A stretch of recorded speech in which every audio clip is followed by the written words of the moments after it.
नमस्कार दोस्तों, स्वागत है आपका हिंदी नॉलेज शो में। तो दोस्तों, आप यकीन नहीं करोगे लेकिन इस वक्त लगभग आधी दुनिया और पूरा का पूरा एशिया भारत की शरण में पड़ा है। क्यों? क्योंकि पूरे एशिया को और उससे भी बाहर के देशों को भारत की मदद की सख्त ज़रूरत है, वरना आने वाले कई दिनों के अंदर सारे के सारे देश संकटों में फंसेंगे।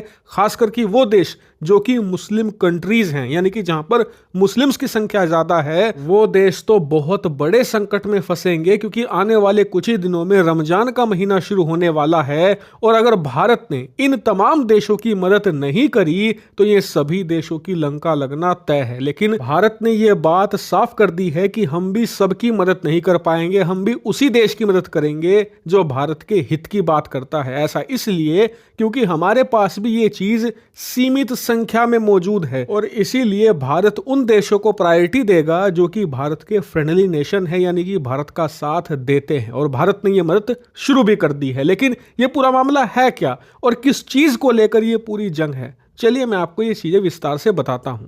तो दोस्तों, हुआ यह है कि पिछले 2-3 महीनों से जो ऑनियन है यानी कि प्याज है, उसकी कमी बढ़ती ही जा रही है और इंटरनेशनल मार्केट में इसकी कीमतें तेजी से बढ़ी हैं और एशिया के ज्यादातर देश इससे परेशान हैं। क्योंकि आप जानते ही हैं कि हमारे एशिया महाद्वीप में प्याज का सेवन सबसे ज्यादा किया जाता है और आने वाले 1 महीने में तो ये और ज्यादा बढ़ जाएगा क्योंकि रमजान का महीना शुरू होने वाला है। ऐसी स्थिति में प्याज की खपत ज्यादा होगी और इसी से निपटने के लिए तमाम देश अपनी जनता के लिए प्याज का जुगाड़ करने में लगे पड़े हैं। लेकिन समस्या ये है कि प्याज की फसल इस साल उतनी बेहतर नहीं हुई है, इसीलिए ज्यादातर देश भारत की तरफ देख रहे हैं। क्योंकि Bharat one of the largest producer है अनियन का, यानी कि हमारे देश में प्याज सबसे ज्यादा पैदा की जाती है, इसीलिए भारत एक्सपोर्ट भी बड़े लेवल पर करता है। लेकिन दिक्कत यह है कि भारत में भी बहुत ज्यादा बड़ी संख्या है जहां पर प्याज लोग खाते हैं। भारत को अपनी जनता का भी ध्यान रखना है और उसके ऊपर से इस साल इलेक्शन है,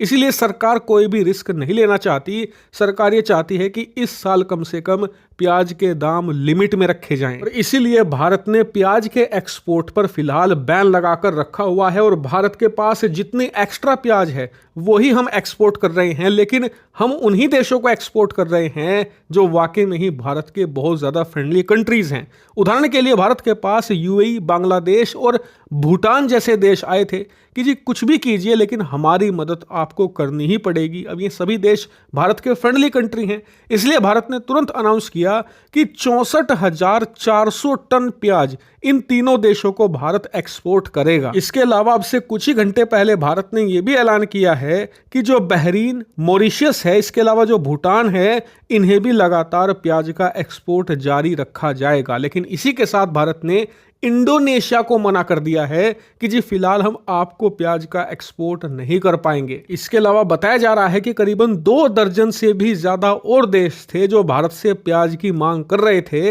लेकिन भारत ने इन्हें प्रायोरिटी नहीं दी है, ना ही इन्हें प्राथमिकता दी है।